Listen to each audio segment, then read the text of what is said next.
Garuda Express, an international courier service.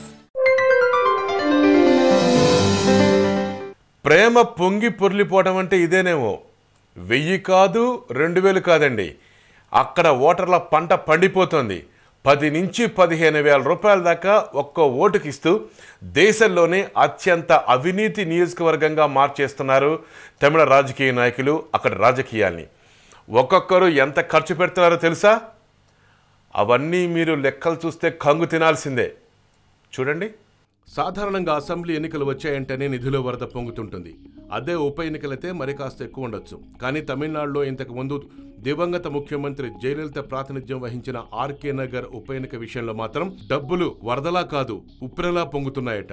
ఒక్కో ఓటుకు 10 నుంచి 15,000 వరకు ఇస్తున్నారని సమాచారం. ఇప్పటి వరకు అక్కడ ఏకంగా 80 కోట్ల రూపాయల్ని కేవలం నగదు రూపంలోనే పంపిణీ చేసినట్లు అధికారులు చెప్తున్నారు. శశికళ వర్గం తరపున టీటీవీ దినకరన్, పన్నీర్ సెల్వం క్యాంపు నుంచి మధుసూదన్, జయలలిత మేనకోడలు దీపా జయకుమార్ ఇలా పలువురు హై ప్రొఫైల్ నాయకులు బరిలో ఉన్నారు. ఈ స్థానాన్ని అందరూ చాలా ప్రతిష్టాత్మకంగా తీసుకోవడంతో ఎలాగైనా దీన్ని సొంతం చేసుకోవడానికి అందరూ చాలా గట్టిగానే ప్రయత్నిస్తున్నట్టు తెలుస్తోంది. తాజాగా తమిళనాడు ఆరోగ్య శాఖ మంత్రి విజయభాస్కర్ ఇంటి మీద పలు ప్రాంతాల్లోనూ జరిగిన ఆదాయ పన్ను శాఖ దాడుల్లో ఇందుకు సంబంధించిన ఆధారాలు బాగానే దొరికాయంటున్నారు. కేవలం ఒక దినకరన్ వర్గీయులే ఆర్కే నగర్ ఓటర్లకు 80 కోట్ల వరకు పంచారు అని చెప్పడానికి పూర్తిగా ఆధారాలు కూడా ఉన్నాయట.